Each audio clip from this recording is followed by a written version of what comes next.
ridiculous story and they made a drama of it. They Right. didn't go full retard. Never do. You make me happy. Hello, and thank you very much for downloading this most recent episode of Movie Guys Podcast. You can download many more episodes at movieguyspodcast.podbean.com. This is a revenge review for you, right, Eric? Like, not too long ago, we reviewed Midsommar. I came out hot on that review, automatically gave it a bag of kernels, and you called me out and said that you don't feel that I like A24 films, and I named all the films that I liked. Yeah, maybe I was quick to point the finger at A24, but it was more maybe just the type of horror that A24 does, even though that you said you like The Witch, right? I like The Witch, and I can get into that, but some had said that this movie, Hereditary, what we're watching, might be a prequel to The Witch. Sequel, prequel? No, because The Witch was like colonial times, dude. Oh, excuse me then. It's like this. That'll be interesting if it was different director, of course, right? Yes. Right. So yeah, today we're talking about Hereditary. If you listen to the Midsommar review, Eric said that I need to watch the director's first movie. So I made a challenge to myself. I told Eric that I will not read anything up. I will not watch any trailers. I even said when I was searching this on Max, Hereditary 2018 question mark. He went, "Yep, okay," and I watched it. And then the big scene happens at the end, and I went, "Oh, I've seen this scene on TikTok, where she's banging her head on the." Oh, good scene too. Yeah. Yeah. I've seen that clip. I haven't seen anything else, right? I just see this clip of, remember that one that fake documentary movie, POV movie, where they're trying to help out somebody with Alzheimer's, and at the end of the movie, the woman turns into the snake creature, and she like takes that woman into her mouth. Oh yeah, I know what you're talking about. Yeah, I I don't don't know the name of the movie, but that is constantly on rotation on TikTok. That and Cobweb, and then this scene. Man, I am glad I'm just not on TikTok. There is a world that is just absorbed in that world itself, and I am just happy I'm not into it. I feel like that is such a weird, skewed view of what life actually is versus that. And I see, I think I catch a lot of it on maybe like a YouTube short of just how the cringe, the bad stuff of TikTok. So I don't know. Is it actually any good for movie marketing? I mean, obviously, it got us to watch Cobweb. It's got us to watch a few things, and of course, I've seen a scene like this. Right? It's all about the algorithm. If Yeah, you are searching bad things, and whatever you decide those bad things are, you're going to get a lot of bad things. If you search beer and movies, you're going to have a great time. yeah. I'm just saying. I mean, like, I like a lot of the short NFL mic'd up stuff that's on TikTok. See, that's mine. I'm more of that. I'm more of that older millennial TikTok guy where I'm not into the dances, you know. Sure. But anyway, Hereditary. I kept my promise. I have never seen this movie. Didn't know what it was about at all. Didn't know it was about witches, if you will. You want to call them that? This is It's a coven.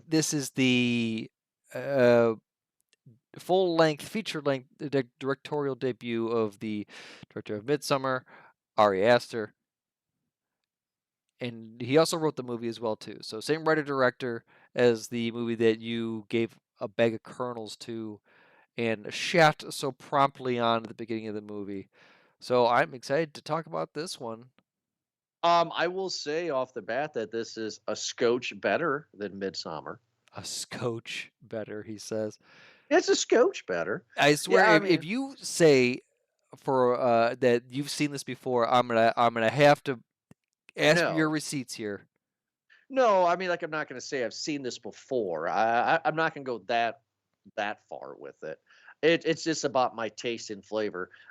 This did remind me of a movie. This is straight from a Paranormal Activity movie. This Okay. was a plot. This was a plot, right? Was it? Paranormal Oh, Activity gee, 3 or 3? 4? Was it 3 was the best one. I would say the first one is the best one. No, I think 3 is the best one because it goes back in the 80s. Yeah, It's I know like the VHS, yeah. yeah, I was like, "How are they gonna do that?" And they put it on a rotating fan. But no, it was like either 3 or 4 where that's where the plot Pretty of sure it was all of that, 3.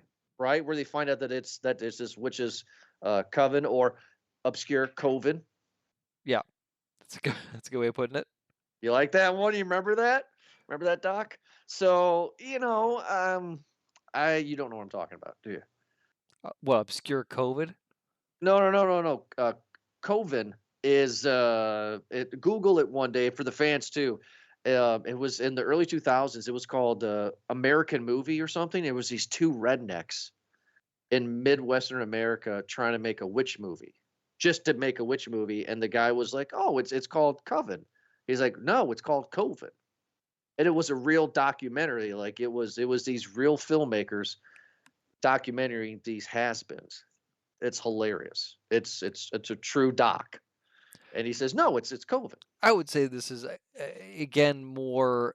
Ari Aster seems to be going more towards kind of a religious type of thing, a religious following, in the same beat of Midsummer, where it's a group of people, a cult, if you will, trying to go into their beliefs and doing whatever they need to do to get that accomplished. So according to Wiki and Google, at the end of it, it said, because I was confused about it, it said that it was a witch's coven. Oh, all right then. And then it kind of confirmed it for me when he said in the beginning that this is a sequel to Witch. I think Possible it sequel. just says coven here, but yeah, I guess because I Coven, would coven of think witches, that right? I'm just Yeah. saying, hey, I'm just saying, naked men aren't usually allowed in witch's coven, right? I don't know. That's what I'm asking. Like, isn't a coven? I'm sorry that we're on this right now, but isn't a coven mean like it's a witches, or is it a coven, a group of people that believe a? You know what I mean? It's a group of gathering of witches who meet, yeah, and they praise the occult, or our occult, excuse me. Right. So this is so. Yeah. Yeah. Yes, Jordan. Right. So yeah, you're right then. So why are there men here? I guess men can be witches too. They were wizards. Okay. So Warlocks? warlocks, is that what they are? Warlocks? Okay, No, it's so 2018. We're all inclusive then. I will say, like I said, the movie is a scotch better, meaning that boy, until the surprise twist in the middle or late beginning, I was bored out of my mind. I will definitely say that. Different than Midsummer, where the first 10 minutes gets your attention. It grabs your attention, right? With that suicide, right? It grabs your attention. Oh, what is going on here, right? With this movie, it has a pretty shot. The movie is cute to look at. Yeah, I guess you would say, right? Because it starts out in this attic, camera pans around, and these miniatures, and it zooms in and it zooms in. And it was the transition from miniature to real life, if you will, was fluid. It was beautiful. Yeah. And what I mean is the camera pans into this dollhouse, right, people? And clearly there's somebody sleeping in the bed, and the camera gets closer and closer and closer, and the person moves, and in walks dad, kind of like a stage scene. And Yes. like it was just fluid. It looked great. It looked great. But I'm not going to know any of the characters' names. But okay, so we got mom, dad, brother, sister, and grandma dies. Yeah. Movie starts with the death of the grandma. Grandma dies, and right off the bat, mom does the eulogy and says, "I didn't expect to see so many people here." She didn't say this word, but my mom was kind of like a recluse, or she was kind of private, or whatever. Yeah. So now I watch the movie. I'm like, oh, okay, I see why mom was private at the end. At the beginning of the time, I don't know. I didn't like the mom, not until the end. Annie is her name, played by Toni And Collette. I didn't like her. How do you not like Toni Collette? She was fantastic in this movie. I didn't like her until till the big stuff happens. I thought she was very Shelley Duvall in Shining. Jordan, I don't want to don't take this, I guess, Please, as a jab at you or anything like that. please. But is it come to a point with these types of movies where Are they? You want it to be color by numbers here? Do you need your hand held kind of for this entire part? Do you need to be force fed? Because these are same with Midsummer. It gave kind of a vague opening. This one even more so, where it gave you an opening of a newspaper clipping of the obituary, and Mhm, then mhm, after that, we're off to the races, where it was the funeral and the mhm, eulogy and the random people at the eulogy, and you get small details from here on out until that midpoint twist, that half an hour twist in. mhm. Okay, and everything about it has me as a person who looks in the background, who looks in the corners of the movie to try to find that extra piece to piece things together. I'm trying to solve the mystery. I'm wondering, and I'm listening to every detail. So when Annie says something, oh, I'm surprised that more people are in here. And with a movie called Hereditary, it's building up for the misdirect that this grandmother, this person who had passed away, who I gotta find her name. It's gonna kill me. Uh, that she had some mental issues. That her family had mental issues, and she had passed that on to her daughter Annie, who seems to have mental issues, who seems to be kind of has some sort of trauma and doesn't know how to deal with it in some parts or another.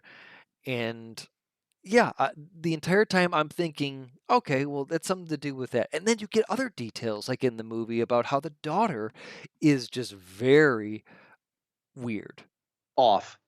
from Yeah. from the very start, and it triggers me even when the daughter Charlie is her name, played by Millie Shapiro, who when she's going up to her grandmother and the casket, and you get a quick shot of people really looking very eerily at her with a big smile, a big grin on their faces. I'm like, "Ooh, that's kind of creepy." It lets me know that something is off with this daughter, with this girl, Right, and they're all wearing the same necklaces too. The grandmother and all these other people at the funeral. So I and hear Annie. what Yeah, Annie. So I hear what you're saying slash your question. You and I are two different people. I guess I am so arms folded at movies like this because in the early mid 2000s they tried to make movies like this and they sucked. And I'm not going into this movie thinking, "Oh, I've been there, done that," kind of thing for this one. I think this movie is better than Midsummer. I think the acting's better. I think the story's better. sure, But it just doesn't get me. Meaning that it doesn't make me feel any which way. It made me feel which ways when things start to turn, and I'll describe that later. Um, Ellen is the grandmother's name. Ellen? Ellen is, yeah, Okay. the lady who died. No, it's just right now I am not mad at this point. I am not Right. We know. I'm not it's not that I'm not following along. I'm just like okay, Are what's you going to just kind happen? of getting impatient because you know that this is the build? This is Yeah, this is the build and maybe which is kind of funny because I'm contradicting myself because I love movies like Blade Runner, and like The it's Shining that are it's too slow. slow of a burn for you. Yeah, but then I shouldn't like Blade Runner and Shining though. If that, right? Yeah, I guess Shining has a bit more of that that familiar plot where it's just like, oh, secluded family going into a remote hotel and say, okay, I'm down to see what's going on here. And then yeah, it does get into slow burn. Blade Runner, I'm telling you right now, I fell asleep Yeah, twice ever in both versions of it. As beautiful as that movie is, but again, that's teach their own. This I feel like because again we have seen so many horror movies that I'm trying to guess what's going to happen next already how because about we've seen many horror movies and it feels like in horror it's there's a not that big of a box that you can go into as far as ideas. sure. It's there's a lot of okay, so are we going supernatural? Are we going are we going monster? Are we going killer? Like okay, It was zombie. So okay, take that box out, and then we have the rules in that box, in that Sure. subcategory, and then I can go down that route. What this movie played with was misdirection, and so I'm thinking the entire time that it's going to be Annie. It's going to be her going crazy, and boy was I wrong. Were you? I'll tell you why is because as Ellen had passed, and the movie progresses a bit more into the awkwardness that is Charlie, the 13-year-old daughter, and all of the things that she is just doing real creepy. I, Yeah, she I, cuts heads off dead birds, I right? mean, she's drawn weird things in her notebook. She's playing and tinkering with toys. She's antisocial to a point, and then she just kind of looks off as well too. She just obviously doesn't look anywhere near the family. She's making weird clicking noises, and She, yeah, no, we she's something wrong with her mouth, her teeth. yeah, well, she just kind of messed up, but she does that kind of a Yeah. noise all the time, and it's just kind of weird. She seems to love her grandma Ellen a lot more than any more of her family members, and so this death really, really messes with her. We find out later why, of course. Yeah, I wanna talk about that, but then I don't because I wanted to make sure that I understood it right. And I guess my question is to be coy. That's not really Charlie, right? Yeah, after we at the end of the movie, we kind of can piece together that that The uh, entire time, or I mean, like at birth, that was not Charlie? correct her entire time it was not For Charlie. 13 years, that was not Charlie. Yeah, yeah. Charlie never existed. And this is where the details come in because I didn't realize before all the things that Tony Collette, had been saying, who what I thought was more of a reflection of her going into her psychosis, into her Mhm. dementia, or whatever issue that she was having, is actually a reflection onto what Ellen was talking about. So we get these But this was a parts. plan. Yeah, it really was. Like it's you could tell that Ari Aster probably wrote backwards on this one, I and would say, right? Because this was a plan. That's why I asked, right? Yes, this whole thing, how this turned out was a plan. yeah. So what'd she say? Okay. So Ellen became very sick or very ill at the end, and she had her like. Did they move into her house, or she moved into their house and took I care of her and until I the end think of days? well, she had that tree house, and Charlie always hung out in the tree house. That could have been their house. That was their house That was their because house, yeah. there was the room that they weren't going into. That it was her mother's room Right. Right. that she kept locked. Remember, it was open, and yeah, she was kind of freaked out about it. And we get a little sequences of scares to start. And the thing that I liked was it's these little bump of the night scares. So the first one I Mhm. think was when Annie, still grieving, still very much fresh from her mother's death, not even like a weekend. She's in her miniature room and she turns off the light and she sees a figure of her mom standing in the corner. Right. Whew. I've done that too many times where you walk into a dark room and you're just, or you hear a noise and like, what the hell was that? And, turn on the light. Oh, it's okay, nothing. And she obviously shrugs it off, goes to bed with her husband. Gabriel Byrne, by the way, everyone. Ladies and I've gentlemen. seen this guy 100 times. Of course you have. You seen Cool World? We all know. He's obviously I been would in other stuff, but we know him from, I know him from that. I will tell you the moments later in the review at that made me not scared. This movie did not scare me. This and I'm not trying to say that because I'm a big guy, like not that.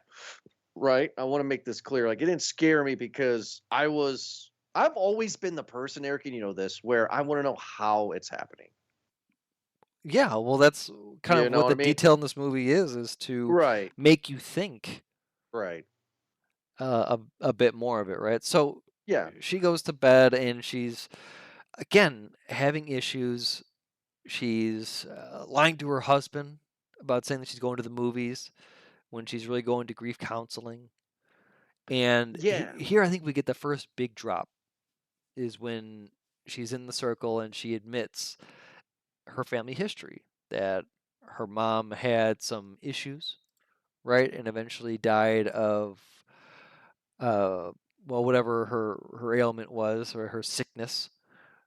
And then she talks about her family, about how her dad was a kind of a schizophrenic and died by starving himself, Right. and then her brother was unwell too, believing that his mom was trying to put bodies into him, and so he hung himself. Hmm. Dark past, and then also it reflects her current relationship because I did not believe their marriage at all.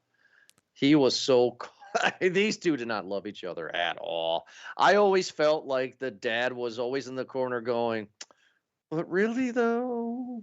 You They're know all what I keeping mean? stuff from each other. So she's doing that, and he's also keeping from her because um, soon after that they bury Ellen, her mother, he gets notifications right from the cemetery saying that the gravesite has been defiled. Right, and he doesn't say anything to her, which is weird. I don't know why he's not. Yeah, I guess We don't have a he. clear motive. I Why? think he Even at the end. recognizes that she's not in a stable place. Yeah, but why would he automatically assume that his wife digs up? Spoiler alert, she doesn't, but why though? He Why does doesn't he assume automatically? that she's digging it up. He just doesn't tell her. He just doesn't know what to make of it, but realizes like, all right, well, I will deal with this later, kind of a thing. Yeah, I don't know.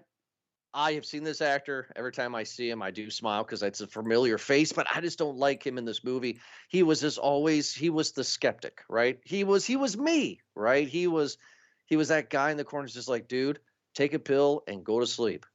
Like he didn't believe anything that was going Well, yeah, this was kind of a lame role for him, especially because he's used to playing like villains, like on. in what Usual Suspects, End of Days, He was Satan.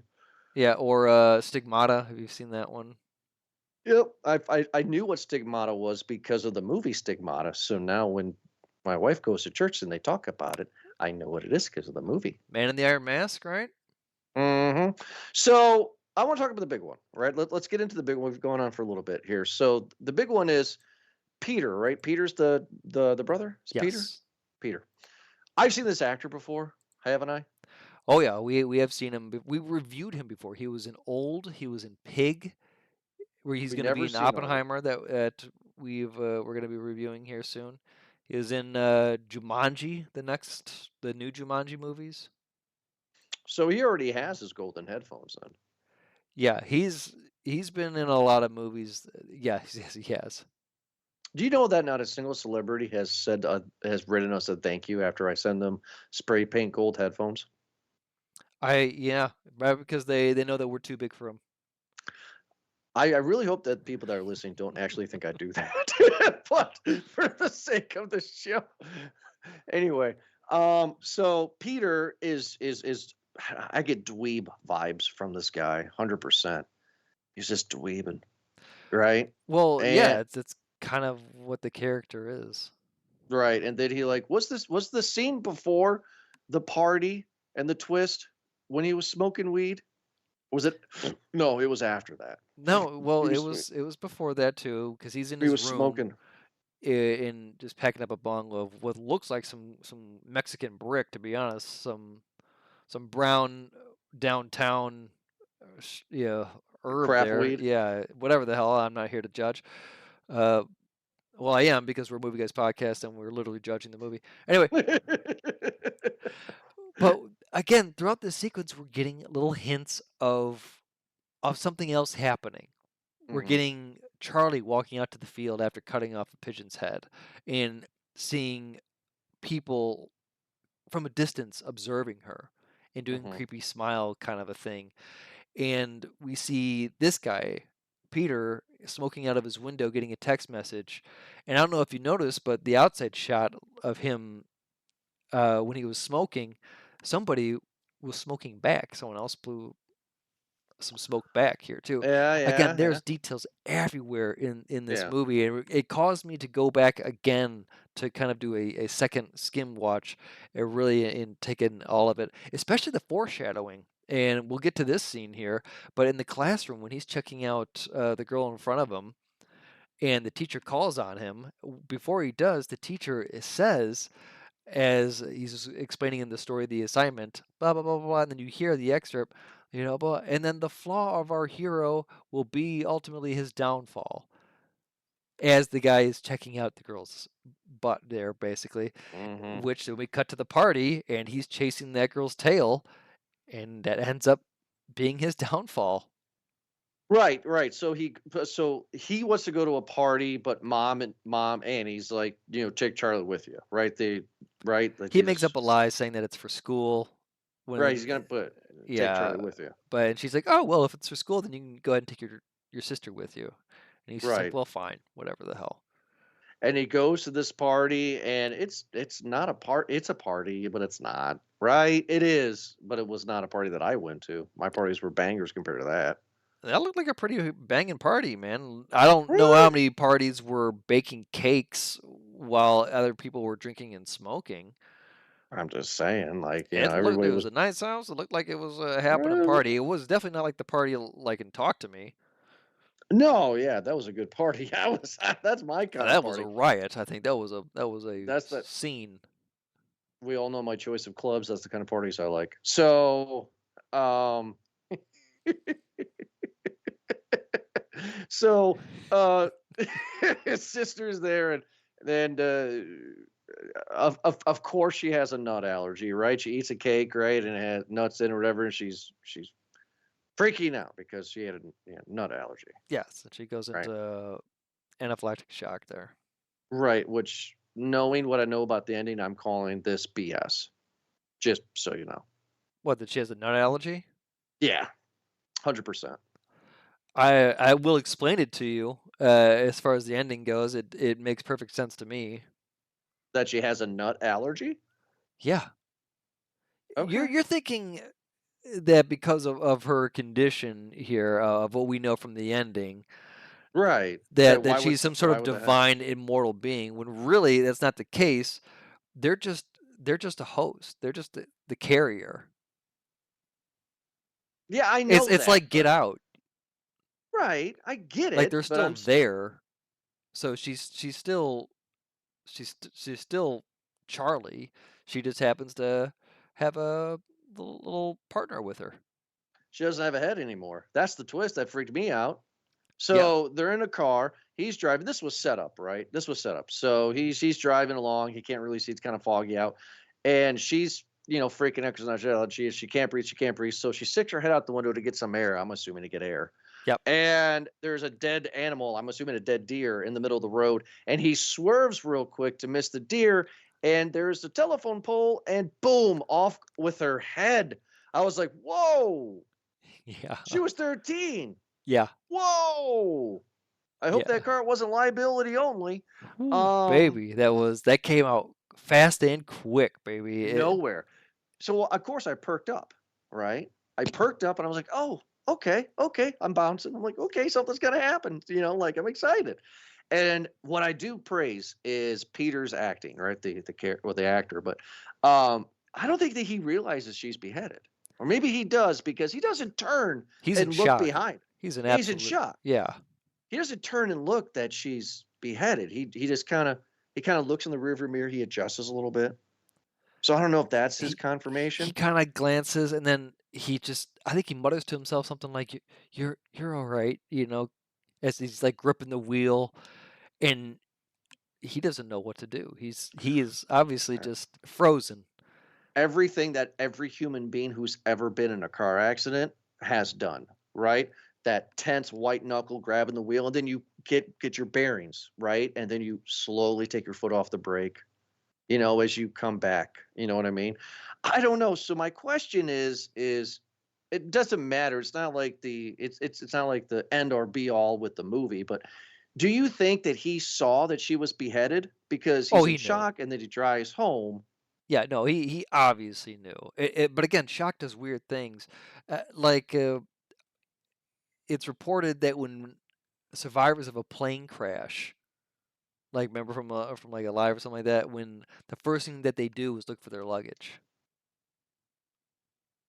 It's shock. Really? You go into the first thing that Survival you, mode? not Not even just that, survival. almost like for safety, you Mhm. react as if you would just carry on with the normal thing, the next thing, which is what I think the dad does as well too in this. Yeah, he kinda not gives a crap for a little bit. But again, he doesn't know how to react. Everyone is just in that big of a shock, and you just try to push forward Right. in hopes that some sort of normalcy will be the thing that you grip onto a bit more. I think that this might be one of my favorite parts, and again, I will never not praise Toni Collette enough. She is a fantastic actress, and so this part when Peter drives home very slowly, and you can just tell, even like the way that he pulls up the car is just kind of like that slow and just this haunting kind of gate up to the door, and just I hope I don't get walking. in trouble. I think he knows exactly, but it's just like a denial. Right. He doesn't want to wake anyone up because he knows what it is, and so maybe just holding on to this last bit of this night before the chaos erupts, before the volcano explodes. He walks up to his room and just falls into bed. Doesn't fall asleep. No, he's staring into nothing. And I will. So I told you, and I wanted you to hear me right. I said I didn't like the beginning of this movie, right? Yep. But this decapitating scene, I'm perking up, right? And the actress, Anne, I'm sorry, but Anne, the mom, uh, Toni Collette. he's Toni Collette. So Peter is laying on the bed staring into nothing, and then the sound happens. The sound change happens, and you hear the wails of a grieving mom, and it gets soft and it gets louder and louder and louder, and then it cuts to an insect ant infested severed head of Charlie on the side of the road. That looked great, by the way. I liked how the one eye was messed up and the nose and the mouth was a little messed up. It looked great.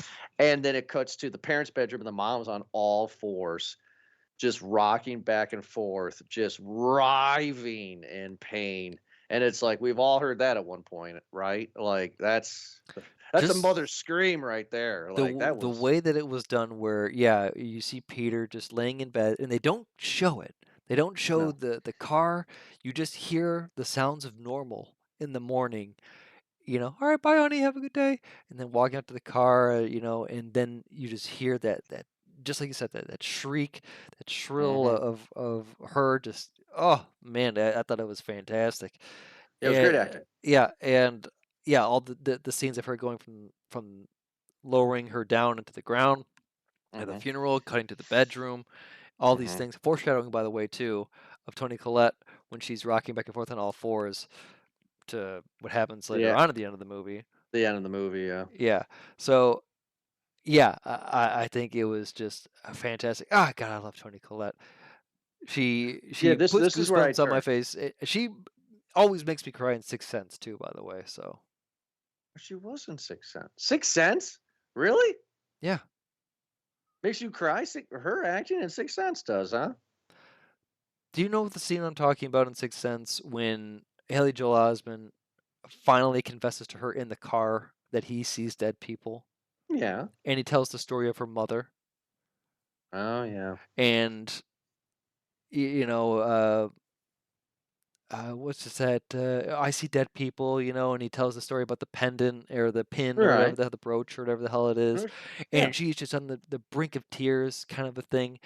And so Grandma tells me that she wanted me to tell you something. She said every day. What was it that she said to you, Mommy? And she's just choked up, just in realization, and she's just Right. tries to really beautifully acted, by the way. And she says, "Do I make you proud?" And just the way that she says that, oh, Mm-hmm. it's fantastic. Yeah. No. Yeah, I get choked up with Okay. that. It's a very Okay. emotional scene for such a good movie as that was. All right, fair enough. I thought you would say the scene of the daughter that was poisoned by her mom, but hey, No, that wasn't emotional. That's just scary stuff. All right. Well, yeah, that was a good point. So, going back on emotions, I praise at this point. Okay, Jordan's into it. Why is Jordan into it? Because stuff is happening. Something crazy happened. The crazy daughter is now decapitated, and now they have to bury another loved one. So now the family's broken up, essentially, right? And then we get another scene, not right off the bat, but we get another scene in between where they're having dinner. And of course, to bring light to this moment, anytime there's a family spat and there's dinner, it always brings me to Will Ferrell and SNL. I drive a Dodge Stratus skit. Sure. And they're sitting there and they're not eating, but you hear the scrapes of the plate and the forks. And her acting on this was good too. Like she let that out. She's like, "Listen to me, swear word for the show. You listen to me, you little shit," or something like that. Like she laid into her son. Like, I know you did something, like as an act, like it was an accident. You didn't intend this, but it was still your fault, and you got to own up to this and all I that kind of stuff. I kind of it's hard for I'm sure, but yeah, the way that she's just like I know it's an accident, but just the way that you handled it, the way that you just didn't take any accountability for it, the way you just didn't come in and treat it like an emergency, the way you Right. just let it happen overnight and just went to bed like it was nothing. Eh, Didn't tell us. Yeah, like that has got to be. What'd she say? That face on your face. You make that Yeah, face on face your. on your face. Yeah, that was a good line. I don't think that was I think that was scripted. I think that whole little segment of hers was just. I Yeah, think the director was like, just yell at him. the way that she's letting it out, the way that she's really just venting to the point, but at the same part, you could still almost feel that she's not saying all of it. Right? She's Yeah, giving she's holding back. she because you know that the real punch is gonna hurt, which we hear Mhm. later on. What So we what was the punch? so remember she talks about sleepwalking. And she Yeah. said that in one of the counselings that one time that she went sleepwalking and she woke up, Oh, never mind. Yeah. Yep. and we get to Yeah. see that another part when she's Yeah. She said. sleepwalking. Yeah, Yeah, that was a good one. That was a good one. Yeah, because I want to talk about another actress we haven't talked about yet. But yeah, there's a scene where Peter's dreaming or she's dreaming or something like that, and she walks in the room and she was like, "I was pregnant with you, and I tried everything I could to have an she abortion." said, "I never wanted to be your mother" or something like that, and then she Yeah. quickly puts a hand over her mouth, like, "Why did I Yeah, just that was say a that?" type of that thing. was a And good one. That was a good one. Let's talk about Joanne. One movie away from getting the golden headphones. Of course, I know her from *Handmaid's Tale*, yep, but last time we reviewed this actress was *Exorcist Believer* earlier this year, that's right.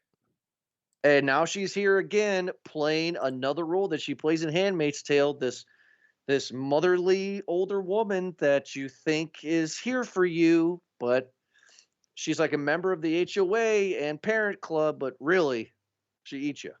Not in this movie. I'm just saying. Like, I mean, she she claims she doesn't claim that she knows Anne's mom. She doesn't. She just says, "Hey, I did this thing, and this the séance to talk to my grandson or whatever, and I want to teach you how to do this." Well, she first Not accidentally at on first, purpose runs into right? her at the grief counseling thing, saying that she lost her grandson and son, Yeah. I think, and tried to open that connection with her, and establish some sort of friendship. And they talked for a bit and really tried to, I don't know, bond over the grief that they were both experiencing. And then the next time we see her, right, Anne's trying to continue with her miniature project, which, by the way, she's pressured from day one from the movie here to meet a deadline, which I think was pretty fun. I find it funny that she did the accident scene of the telephone pole. Yeah, you could I thought again. that was So interesting. a lot of these parts, even up to this part too, when Joan is her name, Oh, tries Joe, not to Joanne. Sorry. yeah uh tries to get her into the seance thing. Although I think the first secret of it was when Anne said that her floor mat was like, oh, my mother used to do these. And it's like, well, okay, another detail saved in the bank there. Yeah. Was that again? She tried to do the whole seance thing, right? And Anne is trying to go back to normal, but I thought again her trip down to insanity was this was a good sign of it. Her making a Yeah. miniature of the accident, be like, geez, this lady's is losing it. Yeah, And she's going Looney Tunes. this is Yeah. where my misdirect was because after Charlie had died, Anne has just lost it. Yeah, She's Anne's lost it gone. onto Peter. Yeah, exactly. She's going cocoa bananas here. And so the seance with The Joan. seance. So now, knowing what we know, which we're getting into soon, was this seance a ruse? Meaning that I'm not saying that it didn't happen. That it obviously it happened. What I'm saying is that was this a MacGuffin just to make us think it was something else going on, but actually not? No, I think this is standard practice in the coven. Right, but is the movie lying to us and saying that there's a possession going on when we know what we know at the end? No, I don't think that there's possession. Oh, yes. Yeah, yeah, yeah. I think that Charlie's death, I don't know if it was accidentally on purpose, if it was just a happy accident. Although I have a theory about it at the end here I have a too. theory too. I'm probably the same theory you do. I think we're on the same page with that. But when they talk about how, um, I think that Peter was the target all along, Mhm. and again, Anne makes more as the movie progresses and her going into her crazy town kind of a bit more and more. I think the big part of it was when she talked about how she when she was pregnant with Peter and Ellen moved in, that she had such a horrible relationship with her mom that there was a no contact rule. Remember that Steve, the Mhm. husband, said, okay, no contact. And so there would be no contact between her, Annie, between Ellen and her first son, her only son, Peter. But then when Charlie came along, Charlie and Ellen were inseparable. That they Mhm. were, and that was something there. That was another detail. Okay, backlog in the head where I'm saying, okay, and really in this movie because I'm trying to absorb every detail because I'm not sure where it's going. I'm still thinking in my guess that Annie is going to be the one that goes crazy and then something's going to go full circle. But I'm Mhm. waiting for that circle to connect still. Right, right. So now here comes the big end, right? I mean, there's little scenes here and there, but the big end that I really want to talk about, it's not really the spoiler yet, but Annie goes into her mother's belongings, and we find out that Joan knows grandma, knows mom. Yeah. And there's all these photos of all these older people, not younger people, but all these older people wearing the same kind of design necklace, right? Yep. And they all have the same kind of doormats. Like something's going on, right? Yeah. And is this where she goes into the attic and then this is where she completely changes? Or did she go up the attic? No, yeah, yeah, oh yeah. Okay, so hold on. We go cut to school when she's finding this stuff out, and a great scene of Peter kind of like tweaking. He like raises his hand all weird, like take my strong hand, right? He raised his hand all weird, right? Yeah. Which I don't understand that. Was he getting possessed? I don't understand that. Knowing what I know, I'm not Yes. getting that part. Okay, so he was Everything as everything that we had seen that you were questioning is connected in some way. His hand going like that and with the bent wrist and kind of yeah. contorted like Yeah. that matches the statue at the end. Okay, In but how did he get possessed, right? Because always in these kind of possession movies, you say or you do something to get possessed. Yep. So this is the coven actually working. We should just spoil the ending so we can talk about Yeah, let's talk about theories it. and something like that. We Go ahead. find out later on that and through this seance that she's kind of opened up a door, and we're thinking like, okay, so supernatural level on this part too, and she's just getting more crazy and crazy as the time goes on. Peter's tweaking as well too. Steve doesn't know what the hell to do, and the moment when he tries to write an email to a colleague saying that, hey, Ann's completely lost it, he gets a call because Peter had an episode of bashing his head in at the desk. He takes him home. He finds Annie just freaking out completely, saying that it's the journal that she was using as a Charlie was writing this journal, yeah, doodling. writing the journal, saying that, oh, spouting all this crazy stuff that, oh, we got to destroy the journal because whatever that seance did let something in. She tries to burn the journal, ends up burning Steve instead, right? And then we find out that the that Ellen was the queen matriarch or queen leader of this coven, and this entire time they were trying to rebirth or repossess the The king of the king leader. King Pima? Yeah, King I'll look up the name. King Payman. King Payment, which is a demon, I'm assuming. Yeah, and you're looking for a new host, which is that blue light that we kind of see throughout the movie. Mm-hmm. Is this kind of the journey host or this journey spirit that's really just trying to do that? And so we find that after a while, everyone's dead except for Peter, who had become most worldwide, and then he gets possessed by the king, and goes So up he to the becomes treehouse where the ritual is complete, and that's how the movie ends. He wears a crown, and he's praised as the new uh, born king. right, and there's a lot of stuff in between that we love to talk about. Like one of the things we find out is that the king wants to take the form of a male. So the king took Charlie's soul when she was born. That's why she was all messed up all the time, right? Because she was possessed by this demon her whole young life, right? For 13 years.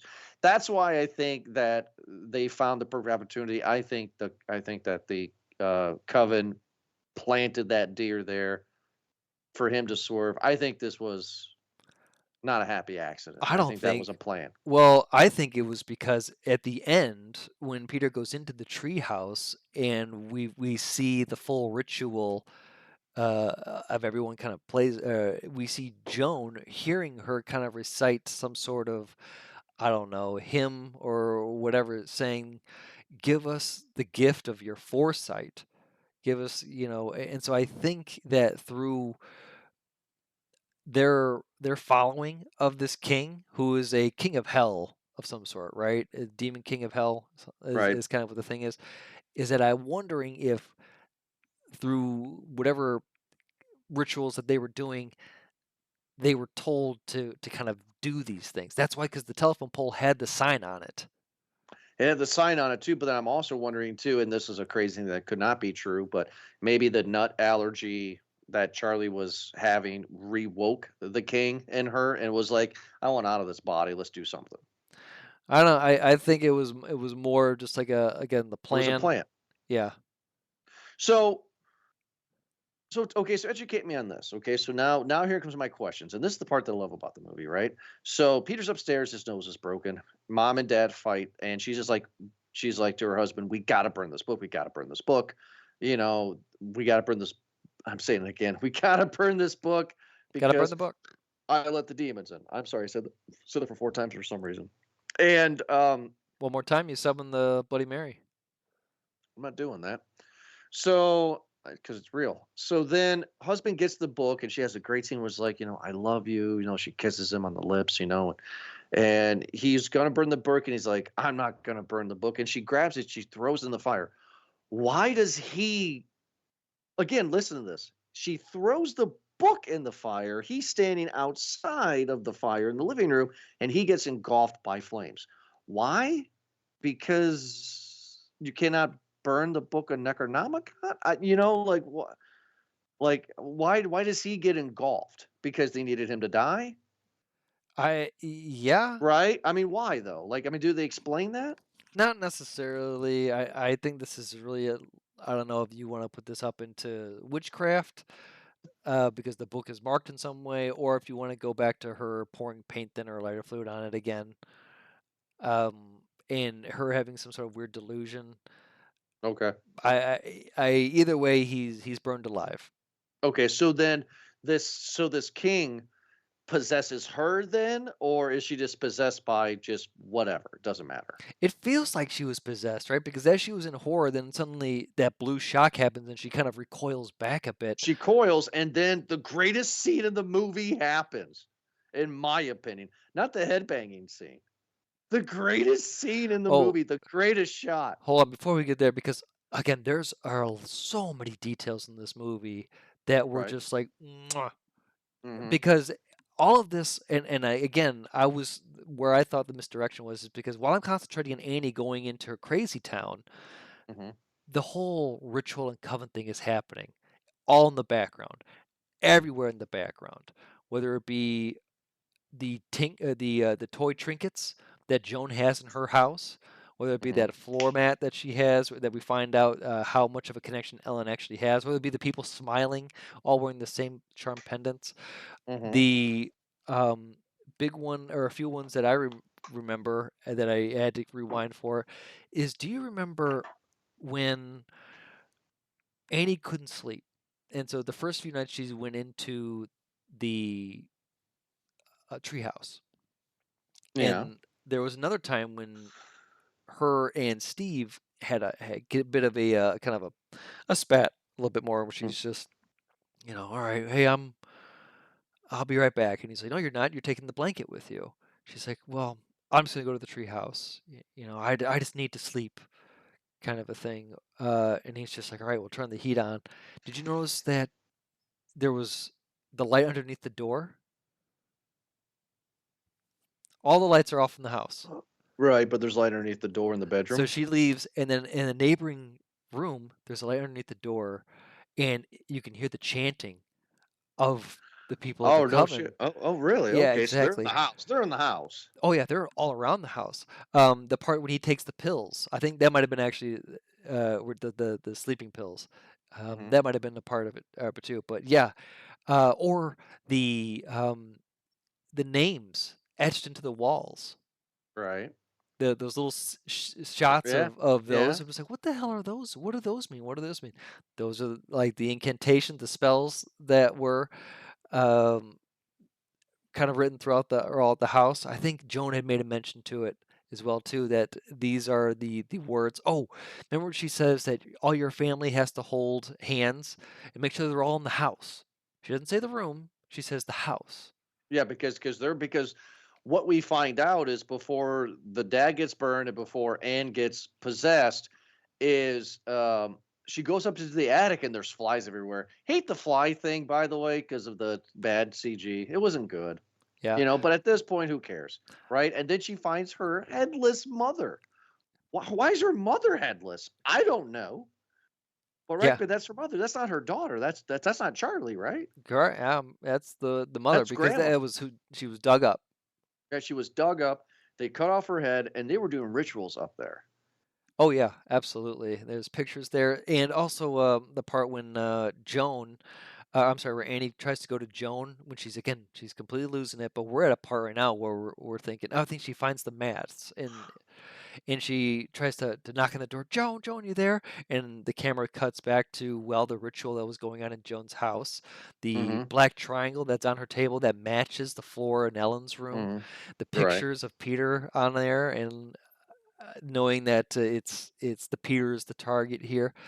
What are some other great details? Oh, so the transitions that we got to see, maybe like two or three different times, where there is the outside view of the house that went from night to day. Mhm. I don't know if you noticed, but every time that it had done that, somewhere in the background or in the yard, there was something new. There was a detail there. Did notice. The biggest one you'll notice is that when the daytime chop going tonight, after Steve is burned, it goes and Annie gets what we call possessed. The shot of the house goes from daytime to nighttime, and when it goes to nighttime, that shot of when at nighttime, you'll see all the naked bodies outside of the house, all the people who are Oh, there. yeah. Okay. Yeah. Okay. So the movie is just covered in these little details. A little bit different than Midsummer, I would say. Yeah.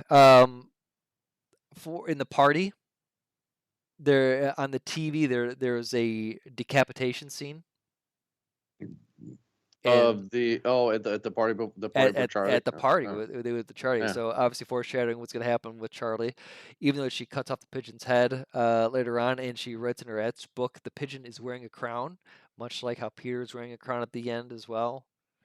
hmm So I want to talk about my favorite scene, but before I do that, though, I just want to make sure that I have this plot clear. So Grandma is queen of this coven of witches, and they want to get together. I'm just putting words in their mouths at this point, right? Hmm. They want to get together and raise from hell King Parma or whatever, this demon king.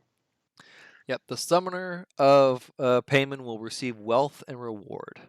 So Grandma and her coven want to be wealthy, And right? rewarded.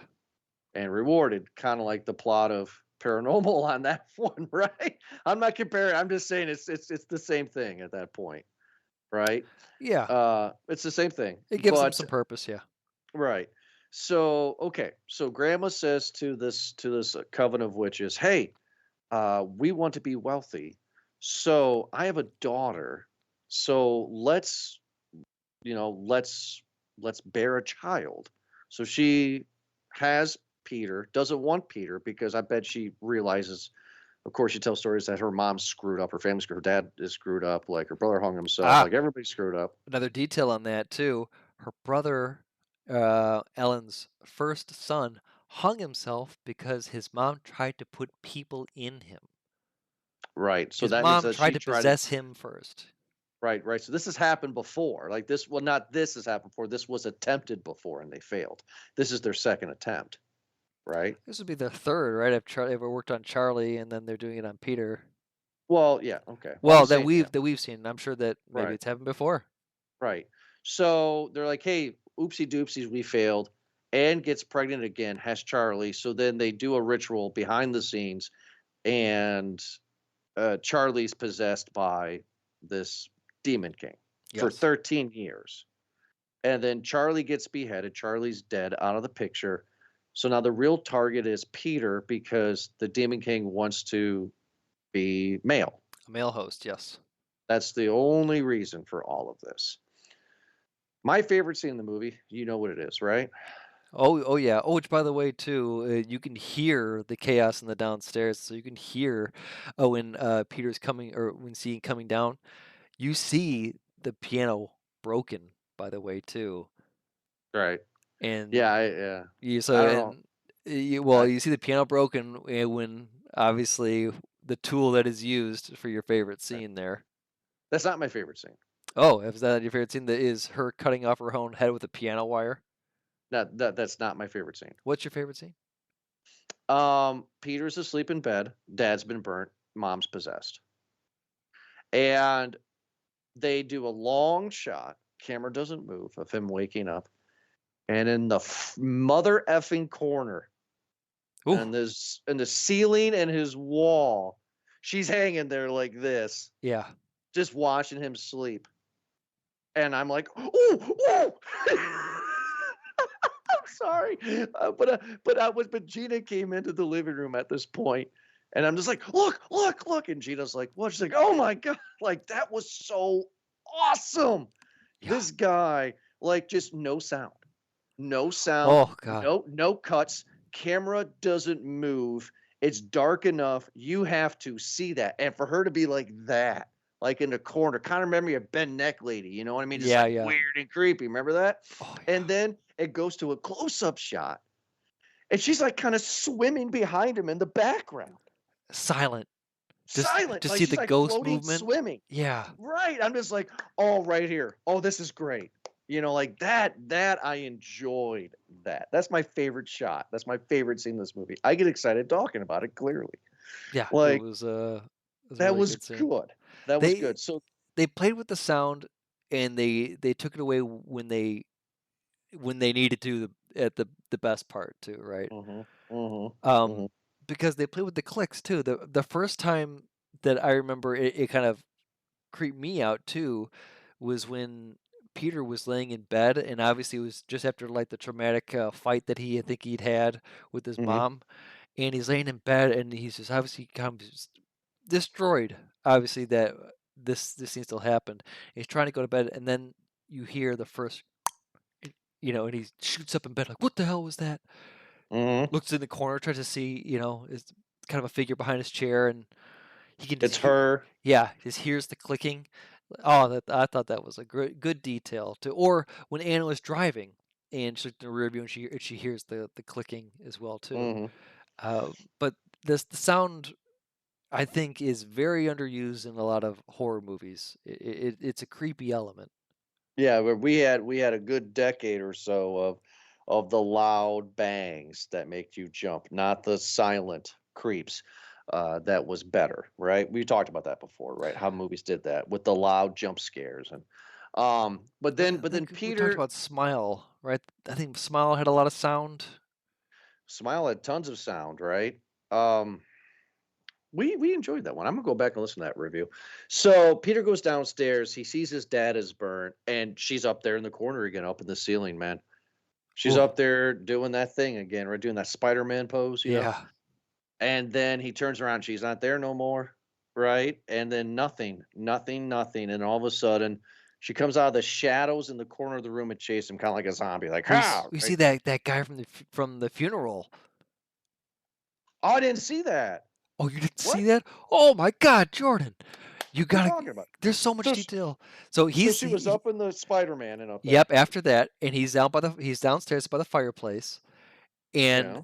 he turns, and in the doorway, in the dark doorway, you see this very, very light outline of one of the naked coven members there, and Oh, you see him yeah, yeah. smiling. Yeah. Okay. Yeah. They had like this ash white on them, kind Yeah, of. yeah, and Yeah. then Yeah. he Okay. freaks out and he turns back, and then that's when she jumps out of that corner and starts chasing him up the stairs. Right, and then he goes up the stairs and he goes up into the attic, and then, of course, we get the shot that's on TikTok that we explained, right? Where he's up in the attic and somehow she got to the ceiling. She's floating, she's possessed, she's crazy at this point, Yep. and she's on all fours and she's banging her head back and forth on the that scene is creepy. And then this is where, he sees the decapitated grandma and the flies and all these naked people, right? But then somehow she gets in from the attic. I didn't see a shot. I went back and rewound it because he then cuts.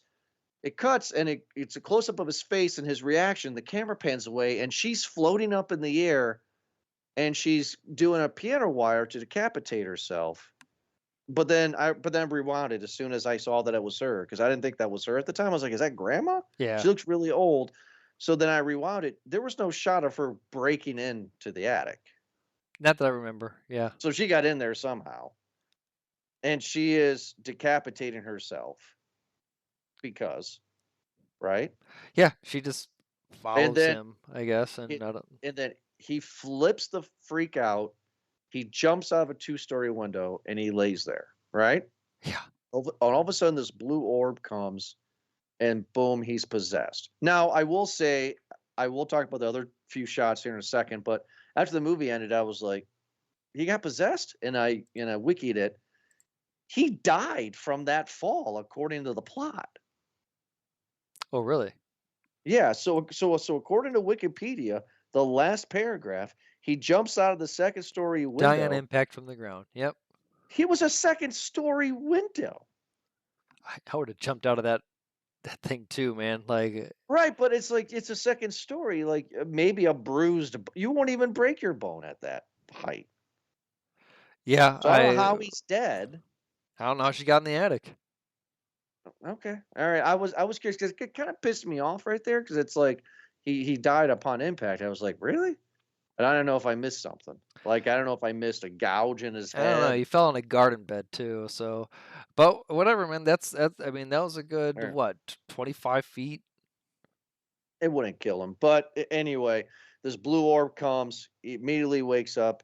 he sees his mother's headless corpse floating up into this treehouse, and then we got all these old naked people. We got this statue of the hand doing the thing, right? That we Yep. were talking about, and the ritual is done. He is now king. Yeah. Well, I think the big giveaway too is as he was walking to the treehouse, he does the click. I didn't notice that. Yeah. As he was walking, he himself does the thing, and that's when it pieced together for me. I'm like, oh my god, Charlie was possessed the entire time. Mm, That's I how didn't it get pieced. that. That's what got it for me. Well, what got it for me was when they said that this thing wants to be male and doesn't want to be female, and you know what I mean, Well, that they're looking for a male host, but I right? thought that would have been separate. But no, when he clicked, because that's what Charlie used to do. Right. That's when it clicked for me. So now he is king. Now this is us thinking of the future. So what's the point now? So they have killed this family. So now they're going to have a commune. They're all going to live on this land, and I mean, what's just there's they were successful. So now I what's going to happen? I don't know, maybe a party. An orgy? I'm just wondering. Like, I mean, like not Eternal the next, damnation? I don't, who knows? not that night. I'm just curious. Like, what's the plot now? Like, this thing is like this guy. Is he like the second coming? Like, is he the Antichrist at this point? Well, here's hoping for a sequel, huh? I don't know if we're ever going to get a sequel. Let's get into our popcorn ratings. So I said at the beginning of the review that this was a scotch better. And I did that because I sort of believe that. Also wanted to hear your reaction. You can clearly tell in my review that I liked the movie from the decapitation of Charlie throughout the rest. Yeah. Right? I think it's definitely a better movie than Midsummer.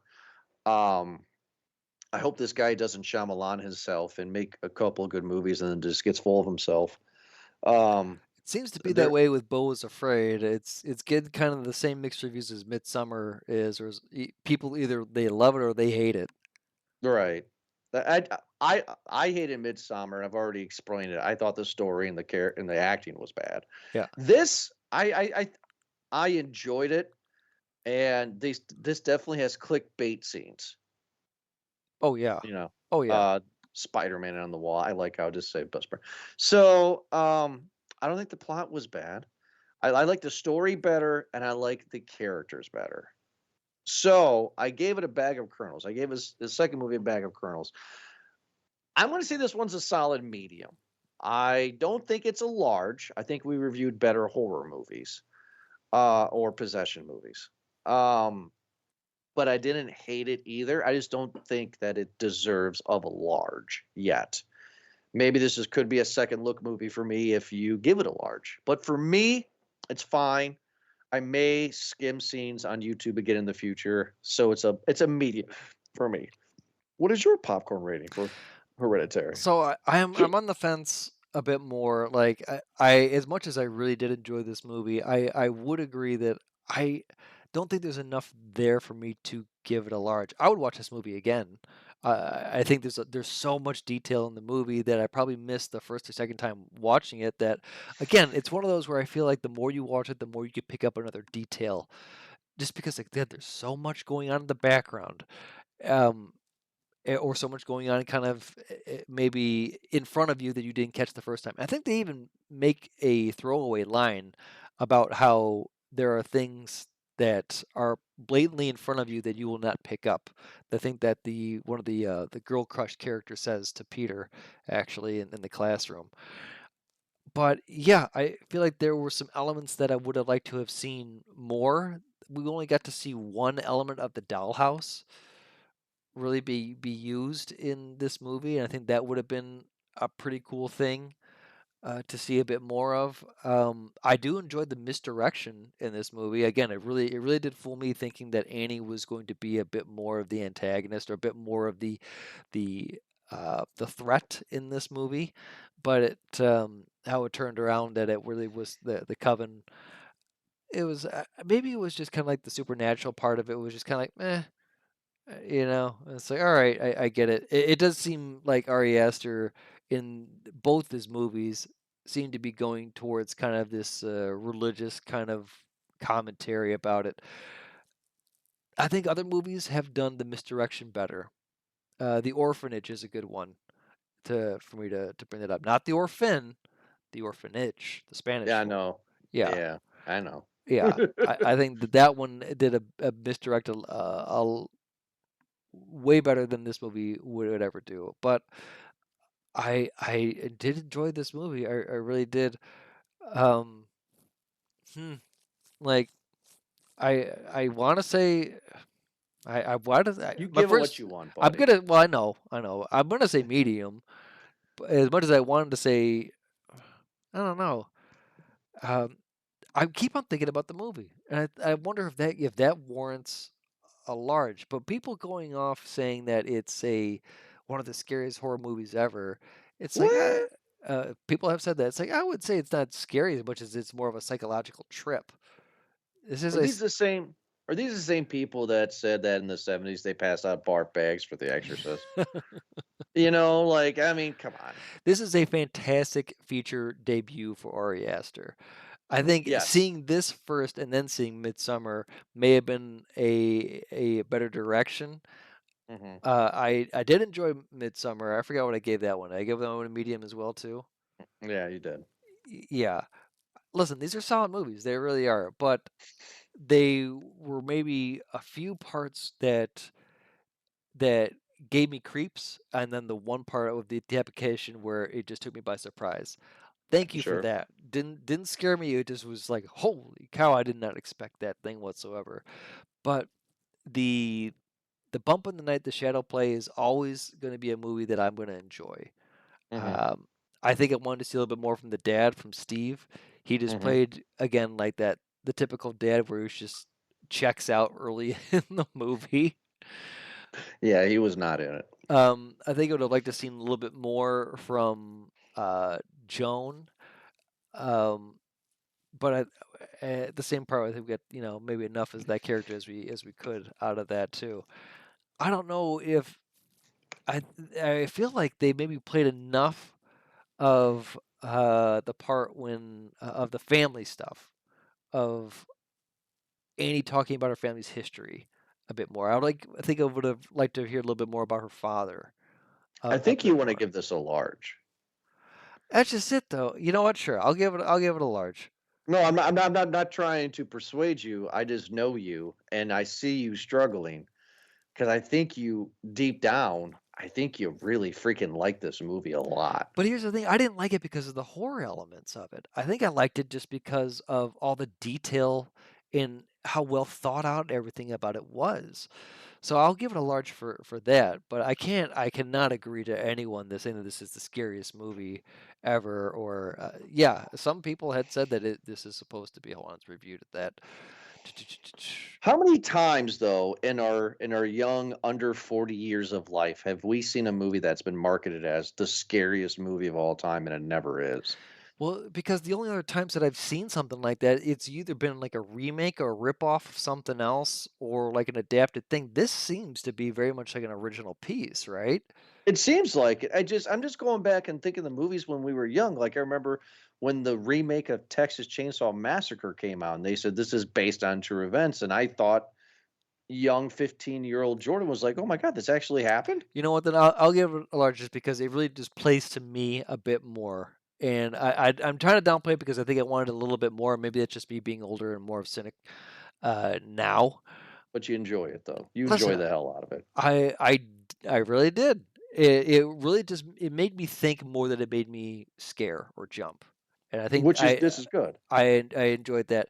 I again the Bump in the Night movies are a bit more. Um, we talked about how horror movies had this issue with their endings, and I Sure. think this was able to kind of wrap up that ending real nice. It still gave it a nice creepy ending. Whereas something like I liked The Conjuring a lot. Okay, that's one of Hmm. my I think top horror movies. I think in the modern era, I think they just do again Ghost Bump in the Night very well. I think they play with the camera really well, but the story is generic. It's simple. right? And the ending is just kind of the same way that you'd see in any other ghost film, where it's just like, okay, wrap it up, and the family moves on, type of thing. Right. Whereas this is not a happy ending. No, everybody's dead. Yeah, and I think I enjoy that, something that's just bleak. You know what? I'm giving it large again just because of Toni Collette. God Yeah, you damn, enjoyed her. I love Toni Collette so much. I mean, like, I'm really glad you gave it a large because I knew that you were. Sometimes when you struggle like this, I know what you really want to give. So But I'm telling you what I wanted more of in this movie. When people are saying it's a scary movie, it's just like, yeah, sure. But you know what? I'm putting more of the psychological part of it first. I think the director and you agree with each other. I don't think he was going into this trying to make a scary movie. The movie's not scary. The movie has creepy elements, but the movie's It's more psychological. disturbing Yeah, than scary. it has a very adult, disturbing story to it. That, I mean, could not in a lot of the scenes, but could have a group of people that are bat nuts crazy trying to murder a family. Yeah. Strangers, anybody? You know what I mean? Right? I mean, I'm not trying to compare that. I'm just saying, like, some of these things could happen. No, but that's so parts like that, like the naked cult thing, seems Right.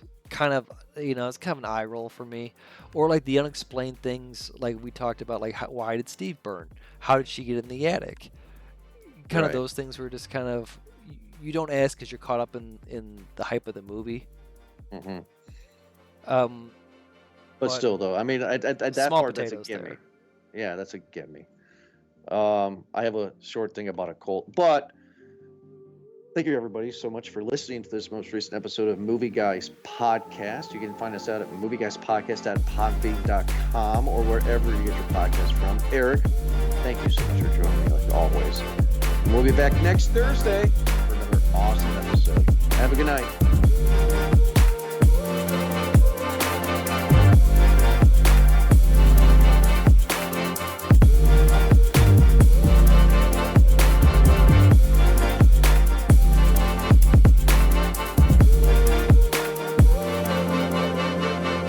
Oh man, there was. I was listening to the Cometown podcast, and they were talking about I Am Sam, about how Oh, yeah. That's I'm ridiculous- Sam. it just how ridiculous it is, about how the lawyers are just like, this man is retarded. He can't take care of his 7-year-old girl. This Look at man's this man. he's retarded. He's retarded. This man, yeah, is retarded. just like all these legal professors, and then there's Sean Penn. Don't take her away. Yeah. No. We're going to hell. Not before Sean Penn, man. Oh, I just don't want a coven to come at me. Jesus.